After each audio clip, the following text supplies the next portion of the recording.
कहानी एक ऐसे नजदीकी भविष्य से शुरू होती है जहां ज्यादा आबादी और प्रदूषण ने दुनिया को गंभीर संकट में डाल दिया है।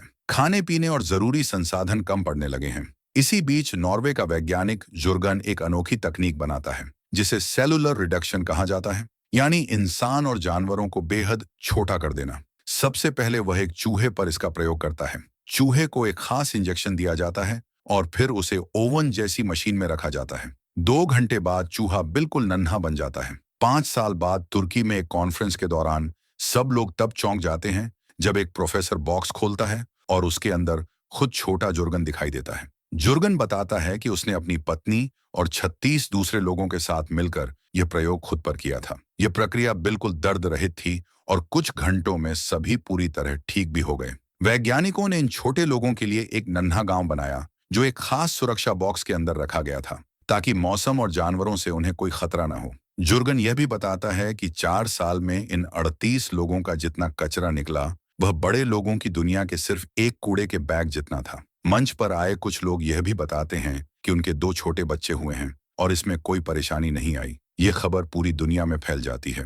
पॉल इस खोज को कमाल की उपलब्धि मानता है, लेकिन उसकी मां को लगता है कि वैज्ञानिकों को मंगल पर जाने की बजाय उसकी पीठ का दर्द ठीक करना चाहिए था। 10 साल बाद यह तकनीक आम हो जाती है और हजारों लोग अपनी छोटी जिंदगी का मजा लेने लगते हैं। इसका असर सरकार और बड़ी इंडस्ट्री पर भी पड़ता है। कंस्ट्रक्शन और गाड़ियों जैसे बिजनेस घाटे में चले जाते हैं क्योंकि छोटे लोगों को कम जगह और कम पैसे की जरूरत होती है। राजनीतिक असर भी दिखता है, जहां कुछ तानाशाह इस तकनीक का गलत इस्तेमाल करने लगते हैं। इसी बीच पॉल अपनी सामान्य जिंदगी में एक ऑक्यूपेशनल थेरेपिस्ट के तौर पर काम कर रहा होता है और उसकी शादी ऑन्ड्री से हुई है। घर पर ऑन्ड्री पॉल की मसाज का मजा लेती है, लेकिन असली परेशानी कुछ और ही है।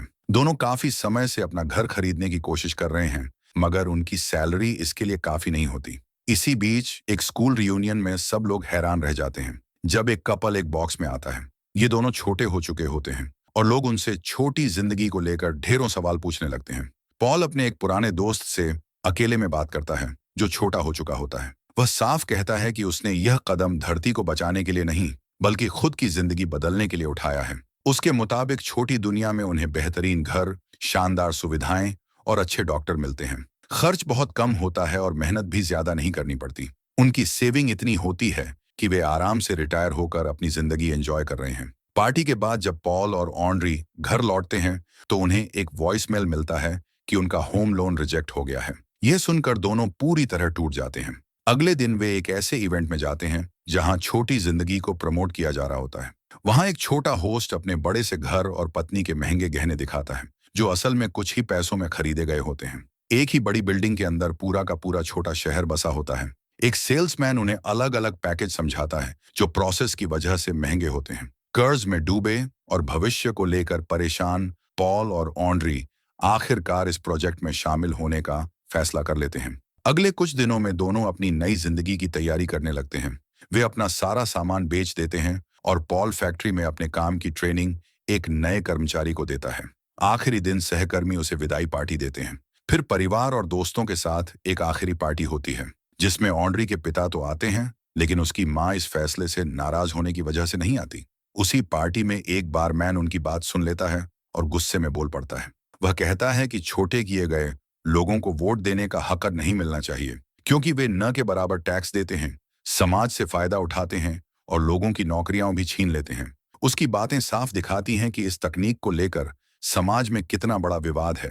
अगले दिन पॉल और ऑन्ड्री अपनी शादी की अंगूठियां घर पर छोड़कर उस खास सुविधा केंद्र की ओर निकलते हैं। बस में उनके साथ और भी कई लोग होते हैं जो छोटे होने जा रहे होते हैं। वहां पहुंचकर दोनों सहमति वाले कागजों पर साइन करते हैं और फिर उन्हें अलग अलग कमरों में भेज दिया जाता है। प्रक्रिया से पहले मरीजों के पूरे शरीर के बाल हटा दिए जाते हैं, यहां तक कि भौहें भी। फिर उन्हें बेहोश किया जाता है, दांतों में मौजूद धातु वाले हिस्से निकाल दिए जाते हैं और खास तैयारी की जाती है। इसके बाद सभी सोए हुए लोगों को एक ही मशीन में रखा जाता है जहां उन्हें एक खास दवा दी जाती है। कुछ ही मिनटों में छोटा होने की प्रक्रिया पूरी हो जाती है। नर्सें उन्हें छपटे चम्मच जैसे औजार से उठाकर छोटी स्ट्रेचर पर रखती हैं और एक लिफ्ट से नीचे छोटे हिस्से में भेज देती हैं। वहां डॉक्टरों की एक छोटी टीम उन्हें नए दांत लगाती है और आराम करने के लिए कमरे में भेज देती है। जब पॉल की आंख खुलती है तो एक नर्स उसे सामान्य आकार की कुकी देती है। जो वहां बहुत बड़ी लगती है। वह ऑन्ड्री के बारे में पूछता है, लेकिन नर्स बताती है कि उसे अभी ट्रांसफर नहीं किया गया है। तभी पॉल को ऑन्ड्री का फोन आता है और उसे पता चलता है कि ऑन्ड्री ने प्रक्रिया करवाई ही नहीं।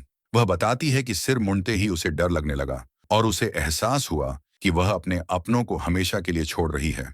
उसने यह सब सिर्फ पॉल की खुशी के लिए किया था। यह सुनकर पॉल बहुत गुस्सा हो जाता है और दोनों के बीच तीखी बहस हो जाती है। पॉल को लगता है कि उसने यह सब उनकी शादीशुदा जिंदगी बेहतर बनाने के लिए किया था और ऑन्ड्री ने उसे धोखा दे दिया। इसके बाद पॉल को छोटे लोगों के शहर लीजरलैंड ले जाया जाता है। यहाँ धूप की किरणें कम कर दी गई हैं, सड़क पर छोटी कारें मौजूद हैं और जिंदगी बेहद आरामदायक लगती है। पॉल इस शानदार दुनिया को देखता तो है, लेकिन ऑन्ड्री की बातों से टूटा होने की वजह से वह इस नई जिंदगी का मजा नहीं ले पाता। जल्द ही पॉल अपने शानदार छोटे घर में पहुंच जाता है, जहां पहले से ही खाना और कपड़े मौजूद होते हैं। कुछ ही देर में एक डिलीवरी वैन उसके और ऑन्ड्री की शादी की अंगूठियां लेकर आती है, जो अब भी नॉर्मल साइज की होती हैं। इन्हें देखकर पॉल और ज्यादा उदास हो जाता है। बाद में टीवी देखते हुए उसे पता चलता है कि अमेरिकी सरकार इस तकनीक को लेकर चिंतित है, क्योंकि कुछ लोग इसका गलत इस्तेमाल करके अवैध घुसपैठ कर रहे हैं। पुलिस को टीवी और दूसरी चीजों के अंदर छोटे विदेशी लोग मिले हैं, जिनमें से कई सफर में जिंदा नहीं बच पाए। 1 साल बाद पॉल तलाक के कागजों पर साइन कर देता है और बड़े घर की जगह एक छोटा अपार्टमेंट ले लेता है। अब वह कॉल सेंटर में कस्टमर सर्विस की नौकरी करने लगता है। पड़ोसियों से उसकी दोस्ती हो जाती है और उसे स्कूल का एक पुराना दोस्त भी मिल जाता है, लेकिन ऑन्ड्री की याद उसे अब भी सताती रहती है। उसे भुलाने के लिए पॉल एक सिंगल मदर को डेट करना शुरू करता है, मगर उनकी मुलाकातें काफी बोरिंग रहती हैं। एक रात डिनर के दौरान शोर से परेशान होकर पॉल बालकनी से पड़ोसियों पर चिल्ला देता है। तभी डुएन नीचे आकर समझाता है कि यहाँ सब दोस्त हैं और बात शांति से करनी चाहिए। वह पॉल को पार्टी में बुलाता है, लेकिन पॉल मना कर देता है। जाते जाते डुएन उसके बड़े से गुलाब की तारीफ करता है। डेट खत्म होने के बाद पॉल उस महिला को किस करता है, लेकिन वह कह देती है कि यह रिश्ता काम नहीं करेगा। पॉल उसकी बात सुनना नहीं चाहता और अपना गुलाब उठाकर पार्टी में चला जाता है। पार्टी में उसकी मुलाकात कॉनराड से होती है, जो पहले एक जहाज का कप्तान था और अब इस छोटी दुनिया में अपनी मर्जी का मालिक है। कॉनराड को छोटी जिंदगी बहुत मजेदार लगती है, लेकिन पॉल इससे पूरी तरह सहमत नहीं होता। वहां पॉल उस पहले बच्चे से भी मिलता है, जो छोटे समुदाय में पैदा हुआ था और अब टीनेजर बन चुका है। उसके साथ सेल्फी लेने के बाद पॉल आखिरकार डांस फ्लोर पर पहुंचता है। शुरुआत में वह झिझकता है, लेकिन फिर एक महिला उसे एक खुशी देने वाला पदार्थ देती है और उसे किस कर लेती है। पहले तो पॉल अजीब महसूस करता है और उल्टी तक कर देता है, लेकिन थोड़ी देर बाद वह नशा उसे रिलैक्स कर देता है। पॉल सबके साथ मस्ती करने लगता है, हालांकि इस दौरान भी उसे बार बार ऑन्ड्री की झलक अपने भ्रम में दिखाई देती रहती है। अगली सुबह पॉल जमीन पर पड़ा जागता है और तभी सफाई करने वाली महिलाएं वहां पहुंचती हैं। उनमें से एक महिला, जिसकी नकली टांग है, पॉल को जानी पहचानी सी लगती है। तभी डुएन उसे नाश्ते के लिए बुलाता है और छोटी जिंदगी की खूबियां गिनाने लगता है, लग्जरी, पार्टियां और बिना ज्यादा काम की जिंदगी। लेकिन पॉल का ध्यान बार बार उन्हीं सफाई करने वाली महिलाओं पर चला जाता है। अचानक पॉल उठकर उस लंगड़ी महिला के पीछे बाथरूम तक चला जाता है, जहां वह उसे दवाइयां लेते हुए पकड़ लेता है। तब पता चलता है कि वह महिला नोआन है, एक एक्टिविस्ट जो छोटे किए जाने की सर्जरी के खिलाफ है। पॉल उसे खबरों में देख चुका था जब वह टीवी के अंदर मिली थी। नोआन बताती है कि वह चोरी नहीं कर रही, डुएन ही उसे अपने बीमार दोस्त के लिए दवाइयां लेने देता है। नोआन बताती है कि वियतनाम में उसे जेल भेजकर जबरदस्ती छोटा कर दिया गया था। वहां से भागते वक्त वह लगभग मर ही गई थी और उसी हादसे में उसकी टांग चली गई। पॉल उसकी टांग की मसाज करता है और उसे पीठ दर्द से बचने के कुछ आसान तरीके बताता है। इसके बाद नोआन पॉल से अपने बीमार दोस्त को देखने के लिए कहती है। पॉल पहले मना करता है और कहता है कि इस दुनिया में आने के बाद उसका लाइसेंस एक्सपायर हो चुका है, लेकिन नोआन उसे मना लेती है क्योंकि यहाँ के डॉक्टर उसकी बातों को गंभीरता से नहीं लेते। दोनों बस से निकलते हैं और रास्ते में पॉल पहली बार इस शहर का असली और गरीब चेहरा देखता है। बस एक सुरंग से होकर बाहरी दीवार के पार जाती है और उन्हें झुग्गी जैसे इलाके में छोड़ देती है, जहां पॉल को समझ आता है कि यह छोटी दुनिया भी कोई जन्नत नहीं है। हजारों लोग एक ही इमारत में रहते हैं और लिफ्ट न होने की वजह से पॉल को 7वीं मंजिल तक सीढ़ियां चढ़नी पड़ती हैं। नोआन उसे अपनी दोस्त ग्लैटिस से मिलवाती है, जिसके पति की अवैध तरीके से छोटी करने की प्रक्रिया में मौत हो गई थी। सोने के दांत न निकालने की वजह से उसका सिर फट गया था। ग्लैटिस को पेट का कैंसर है, लेकिन पैसे न होने के कारण वह इलाज नहीं करवा पा रही। पॉल जानता है कि वह कैंसर ठीक नहीं कर सकता, फिर भी वह उसे दर्द कम करने की दवा देता है और उसे सही तरीके से हिलने डुलने में मदद करता है ताकि घाव न बने। बाद में वह नोआन की नकली टांग ठीक करना चाहता है, लेकिन नोआन थकी हुई होती है और पॉल से कहती है कि वह बाद में आए। कुछ दिन बाद पॉल फिर नोआन से मिलने जाता है, लेकिन वहां उसे पता चलता है कि ग्लैटिस की मौत हो चुकी है। ज्यादा दवाइयां लेने की वजह से उसकी जान चली गई थी। नोआन को इसका ज्यादा अफसोस नहीं होता और वह कहती है कि कम से कम ग्लैटिस खुश होकर मरी। ये बात पॉल को अंदर से हिला देती है। इसी दौरान जब पॉल नोआन की नकली टांग ठीक कर रहा होता है, तो उसे उसकी जिंदगी की दर्दनाक सच्चाई पता चलती है। नोआन बताती है कि उसका गांव अब मौजूद ही नहीं है, क्योंकि सरकार ने वहां एक डैम बना दिया था। उसने और उसकी बहन ने इसका विरोध किया, जिसके कारण दोनों को जेल भेज दिया गया। बदकिस्मती से उसकी बहन जेल में ही मर गई। यह कहानी सुनते हुए पॉल का ध्यान भटक जाता है और गलती से वह नकली टांग तोड़ देता है। अब नई टांग आने तक पॉल को नोआन को गोद में उठाकर उसके काम पर ले जाना पड़ता है। पॉल उसके साथ हर घर में सफाई करता है। अमीर लोग जो खाना बचा देते हैं, नोआन उसे झुग्गी में रहने वाले गरीबों में बांट देती है।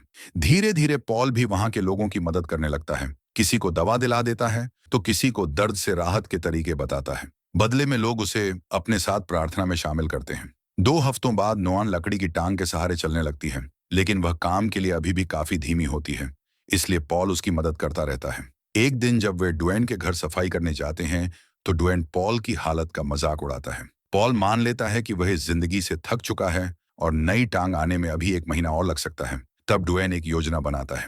सफाई का काम खत्म होने के बाद डुएन और कॉनराड नोआन से कहते हैं कि वे पॉल को एक खास मिशन पर नॉर्वे ले जा रहे हैं, जहां उसे 2 हफ्ते रहना होगा। इसका मतलब होता है कि पॉल कुछ समय तक नोआन की मदद नहीं कर पाएगा, लेकिन नोआन बताती है कि वह भी इस यात्रा में जाएगी, क्योंकि जुर्गन ने उसे पहले नॉर्वे बुलाया था, मगर वह कभी जा नहीं पाई। ये कहते हुए वह रोने लगती है और तीनों के पास उसे मना करने का दिल नहीं होता। अगले कुछ दिनों तक ये चारों कॉनराड के जहाज में साथ सफर करते हैं, जो बड़े आकार का सामान ढो रहा होता है। एक रात पॉल अजीब सी आवाज से जागता है और खिड़की से बाहर देखता है, जहां उसे एक और जहाज आता हुआ दिखाई देता है। सुबह पॉल को पता चलता है कि जुर्गन और उसकी पत्नी भी इस सफर में शामिल हो गए हैं। जुर्गन काफी परेशान होता है, क्योंकि उसे हाल ही में अंटार्कटिका में मीथेन गैस लीक की जानकारी मिली है।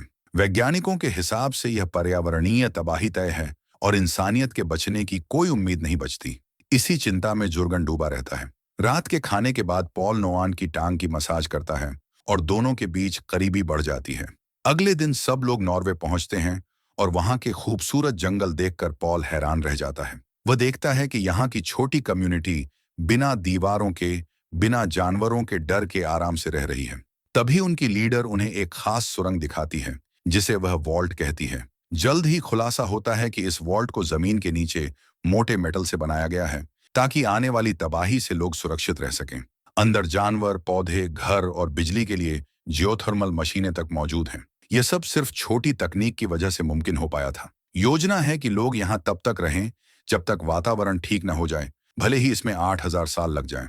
उसी रात जुर्गन एक भावुक भाषण देता है और सबसे पूछता है कि क्या वे इंसानियत को बचाने के लिए तैयार हैं। पूरी भीड़ एक साथ बोलती है, हम तैयार हैं। पॉल इस कम्युनिटी से काफी प्रभावित हो जाता है और लौटने की प्लानिंग के दौरान कह देता है कि वह यहीं रहना चाहता है।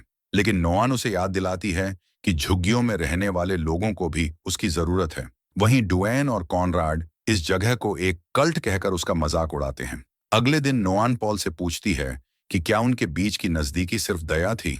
पॉल उसे भरोसा दिलाता है कि वह उसकी परवाह करता है और चाहता है कि वह भी वॉल्ट में उसके साथ रहे, लेकिन नोआन मना कर देती है। शाम को सब लोग आखिरी बार सूरज डूबते देखते हैं और नोआन कम से कम उस पल में पॉल के साथ होती है। डुएन और कॉनराड से विदा लेने के बाद नोआन पॉल को अपनी बाइबल देती है।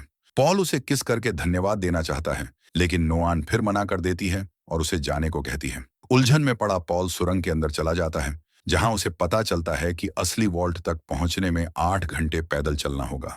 ये सुनते ही उसे अपने फैसले पर पछतावा होता है। पॉल तुरंत वापस दौड़ता है और दरवाजा बंद होने से ठीक पहले बाहर निकल आता है। तभी एक छोटा धमाका सुरंग का रास्ता बंद कर देता है। इसके बाद पॉल और नोआन हवाई जहाज से वापस अमेरिका लौटते हैं। दुनिया को आखिरी बार देखते हुए पॉल समझ जाता है कि उसे छुपकर जीने की नहीं, बल्कि लोगों की मदद करने की जरूरत है।